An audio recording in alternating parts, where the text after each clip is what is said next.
Brother Lee, nandito ka. Dali, pasok kayo. Puno ng buhangin ang bibig ko. Ang dami talagang buhangin ngayong araw. Oo nga, sobra. Natatakpan na ng mga taong araw, muntik na akong maligaw. Wala nang araw na maayos. Araw-araw na lang may buhangin. Pasok na, dali. Sige. Patuloy nating talakayin ang paksa ng pagbabalik ng Panginoon. Sige. Sa pagkakataong to, dalawang yugto ang pagpapakita ng Diyos. Sa unang yugto, nagkakatawang tao siya at gumagawa ng palihim bago ang mga kalamidad. Nagkatawang tao siya bago ang mga kalamidad. Sa ikalawang yugto, nagpapakita siya sa kanyang mga ulap pagkatapos ng mga kalamidad. Ang hangganan sa pagitan ng dalawang yugtong ito ay ang malalaking kalamidad. Ang hangganan ay ang malalaking kalamidad?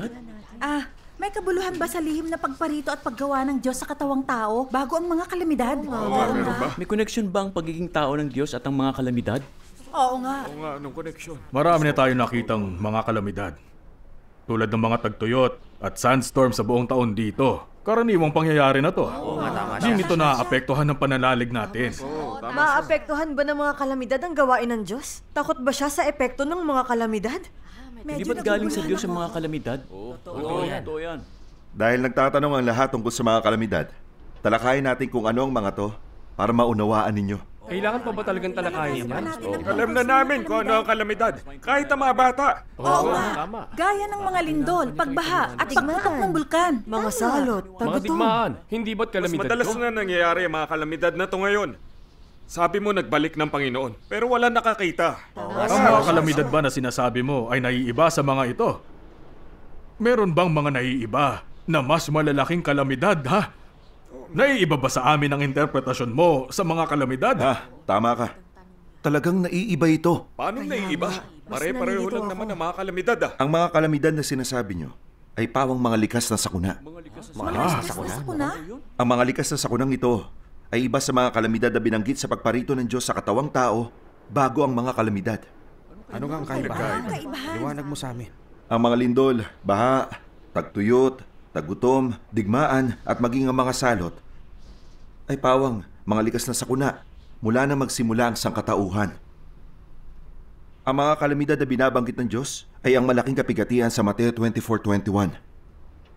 Kung magkagayon ay magkakaroon ng malaking kapigatian na ang ganon ay hindi pa nangyayari buhat sa simula ng sanlibutan hanggang sa ngayon at ni hindi na mangyayari kailanman. Ang kapigatian dito ay tumutukoy sa mga kalamidad. Ang malalaking kalamidad na ito ay hindi ang mga likas na sakunang iniisip ninyo. Kung ganun, ano Hindi ba't ang mga ito'y kagaya ng mga lindol, baha o digmaan? Tingin ko napakalaking kalamidad ang mga yon. Ano sa palagay mo? Napakalaking kalamidad. Tingin nyo, napakalaking kalamidad ang mga yon? Malaki yun. Mas maliit ang mga yon kaysa sa mga binanggit ng Diyos. Bigla ulit ako naguluhan. Ang mga yun ay mga likas lang na sakuna. Ay, sabihin mo na sa amin. Anong pagkakaiba ng likas na sakuna at ng malalaking kalamidad na binabanggit ng Diyos? Ang mga likas na sakuna ay nakakaapekto lang sa mga tao sa paligid. Lumilipas din ang mga ito at ang mga tao ay nakakabalik sa dati nilang buhay. O kung lilisanin nila ang lugar na yun at pupunta sa lugar na walang sakuna, makakapamuhay sila gaya ng dati. Hindi ba't buhay pa rin ang sangkatauhan hanggang ngayon kung saan nangyayari ang mga likas na sakuna? Kaya kahit laging naroon ang mga likas na sakuna sa buhay ng tao, hindi ito kailanman nakaapekto sa pag-iral ng tao. Totoo yan. Pero iba naman ang malalaking kalamidad. Una, mula sa Biblia, alam nating lahat na ang malalaking kalamidad ay hindi pa nangyayari mula pa ng likhain ng mundo natin. Malinaw na ang mga ito'y hindi ang mga likas na sakunang karaniwang pinag-uusapan natin. Hindi makakaapekto ang mga likas na sakuna sa pag-iral ng sangkatauhan. Ang malalaking kalamidad na ito'y naiiba. Ito ang magpapasya sa patuloy na pag-iral ng sangkatauhan. At ang pag-iral ng tao ay mahigpit na nauugnay sa pag-iral ng mundo. Kapag umiiral ang mundo, iiral ang sangkatauhan. Kung mawawasak ang mundo, mawawala ng tahanang tinitirhan ng mga tao at tuluyang malilipol ang sangkatauhan. Kaya, ang patuloy na pag-iral ng mundo ang nagpapasya kung magpapatuloy ba sa pag-iral ang sangkatauhan. Mas lalo akong nalilito sa sinasabi mo. Paano nauugnay ang patuloy na pag-iral ng mundo sa malalaking kalamidad na yan? Paano nauugnay ito sa lihim na paggawa ng Diyos sa panahong ito? Oo nga. Hindi ko makita ang koneksyon. Sandali, dahan-dahan nating talakayin to. Ang lahat ng gawain ng Diyos ay isang misteryo. Hindi ito basta-bastang maipapaliwanag. Kung mauunawaan niyo ang malalaking kalamidad, malalaman niyo kung bakit pinili ng Diyos na pumarito at gumawa ng palihim bago ang mga ito. Eh di paliwanag mo sa amin. Ano ba ang inaasahan ng mga tao para makapagparami sa mundong ito at mamuhay ng ganito sa sunod-sunod na henerasyon? Ano yun? Isang tabi muna natin ang soberanya at panustos ng Diyos. At pag-usapan ng mundo, ang tahanang sinasandalan ng tao para mabuhay. Ang tahanang ito ay patuloy na nagbibigay ng mga kondisyong kailangan para sa ikabubuhay ng tao. Halimbawa, sikat ng araw, hangin, tubig, lupa, pagkain, at iba't ibang material para sa pag-iral ng tao. Para sa tao, ang iba't ibang material na ibinigay sa kanila ng mundo ay tunay ngang walang hanggan at hindi nauubos. Hanggat umiiral ang mundo, hindi kailangang alalahanin ng tao ang kanyang patuloy na pag-iral. At kaya, di sinasadyang itinuturing ng tao ang mundo bilang kanyang ina at tinatawag itong Mother Earth. Tama, Mother Earth. Ngayon, nasa matinding panganib ang Mother Earth. Ano ba ang problema? Halos hindi na makilala si Mother Earth at nawala na rin ang dati nitong anyo. Nasa malaking panganib ang patuloy niyang pag-iral. Hindi na siya maituturing na walang hanggan, hindi na uubos na planeta. O ang planeta na makapagbibigay ng tuloy-tuloy na daloy ng iba't ibang material para sa pag-iral ng sangkatauhan. Anong problema sa Hindi mundo? ko alam. Anong ibig sabihin nun? Pagdating sa mga kondisyon ng pamumuhay sa mundo, dapat nating banggitin ang iba't ibang kalamidad na kinakaharap ng sangkatauhan. Teka, sabi mo mga likas na sakuna mga yon na walang kinalaman sa malalaking kalamidad? Ba't binanggit mo pa to? Ang mga kalamidad na kinakaharap ng mga tao ngayon ay hindi mga likas na sakuna. Talaga, palagi siyang may sagot. Pag-usapan natin to sa ilang malaking aspekto na alam nating lahat. Ano ang kinahaharap ngayon ng mundo? Nang tinitiran natin? Ano yun? Ano yun? Una sa lahat, mayroon talagang problema sa lupa ng mundo. Ang lupa? Pangalawa, lubha na ring nasira ang mga pananim sa mundo. Nasira Nasira ang pananim. mga pananim? At pangatlo, ang pangatlo ay, Tubig. tama. Lahat ng anyong tubig. Ang mga ilog, lawa, dagat, at tubig sa ilalim ng lupay, kontaminado na. Mapait na ang tubig. At pang-apat, meron na ring problema sa mga polar glacier. Hindi ba't may problema na rin sa food chain? Oo, totoo yan. Panlima, nasira na rin ang food chain. Nasira na ang food chain? Nasira? Uy, parang may nakalimutan pa tayo. Oo, ang klima. Malinaw na lumalala na ang klima. Nakikita at nararamdaman to ng lahat sa atin. Totoo yan. Ang panganim at pinakahuli, mga abnormal na klima.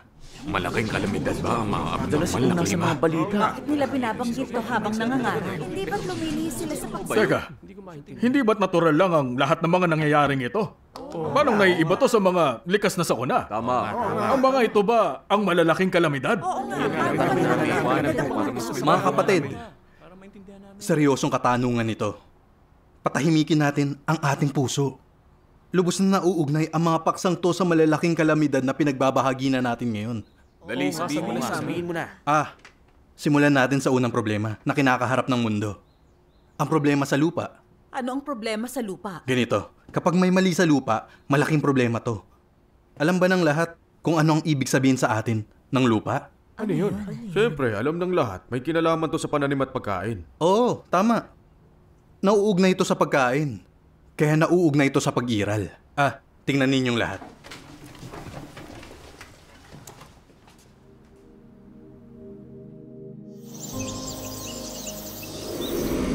Sa kasalukuyan, nagiging buhangin, nasisira at nagiging disyerto ang malawak na parte ng lupa sa daigdig.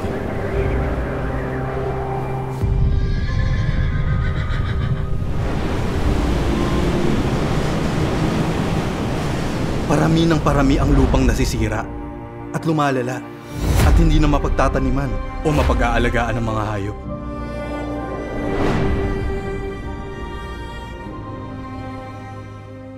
isang kapat ng lupa sa daigdig ang tuluyan ng naging disyerto.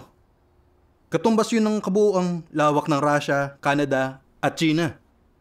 Ang 3 pinakamalalaking bansa sa buong mundo. Ganon pala kalawak. Wala na makakain. Alam ba ninyo kung gaano katagal bago mabuo ang 1 sentimetro ng lupa? Gaano ko alam? Ang sabi, mahigit 1,000 taon daw. 1,000 taon. Grabe, 1,000 taon. Sino ang mamumuhay ng ganong katagal? Ngayon napakahirap ng ibalik ang lupang nasira. Hindi lang yun, patuloy ring lumalala ang sitwasyong ito. Dahil hindi tumitigil ang tao sa labis-labis na pagsasamantala at pagbubungkal sa lupa. Oo nga. Kaya naman, batay sa kasalukuyang sitwasyong to, bukod sa hindi hihinto ang pagiging buhangin at pagkasira ng lupa, mayroon pang mas nakakatakot na kahihinatnan. Ano naman yun? Ang parte ng lupa na nagiging buhangin, nasisira at nagiging disyerto ay patuloy na lalaki. Patuloy na lalaki. Ang mas malala pa rito, kapag ito ay nasira, hindi na ito mababalik sa dati. Di mababalik.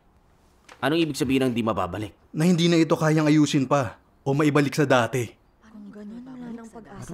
Mababalik sa dati. Nako, hindi na maibabalik sa dati. Kaya paano na ang mga taong naninirahan sa lupang to? Sa hinaharap siguradong mamamatay silang lahat sa matinding gutom. At dahil na rin sa kakulangan ng pagkain. Hay nako, Diyos ko po. Talaga ba? Kahit ako, naniniwala rito. Di nyo ba alam na matagal na tayong nakakaranas ng tagtuyot? Karaniwan na ngayon ang pagkakaroon ng mga sandstorm. Kahit ang Beijing ay malapit na matabunan ng buhangin. Oo nga. Ganun na lang kadaling mangyari ang taggutom. Ilang pamilya ba ang merong nakaimbak na butil? Wala sa ating may sapat na reserbang pagkain. Sakto lang para makaraos tayo. Totoo yun. Tama. Ang lupa kapag naging buhangin, nasira at naging disyerto na, di na ito mababalik sa dati. Para man ito sa mundo o sa atin na mga tao, ito ay hindi pa nangyayari kahit kailan. At isang mapaminsalang kalamidad. Sabihin niyo sa akin, matatawag ba itong isang malaking kalamidad? Kakilakilabot, talagang isang malaking kalamidad to. Hindi ba't iba ito sa likas na sakuna? Iba nga. Kaya lang ng mga likas na sakuna na bawiin ang buhay ng isang parte ng populasyon. Samantala kayang wasakin ng malalaking kalamidad ang mundo at kunin ang bawat buhay ng tao. Hindi ba't malaki ang mga kalamidad na ito? May punto lahat ng ipanaliwanag mo sa Napakalaki. May punto nga sila. Uy, ano sa tingin mo? Hindi kita kayang kumbinsihin, pero nagawa niya. Medyo kumbinsido Ay, ka. sige na. Ang malaking Hindi pa kalamidad siya ng tapos pagiging magsalita. disyerto ng lupa ay sapat na para isapanganib ang buhay ng 1 bilyong tao sa buong mundo. At itulak sila sa kamatayan sa hinaharap.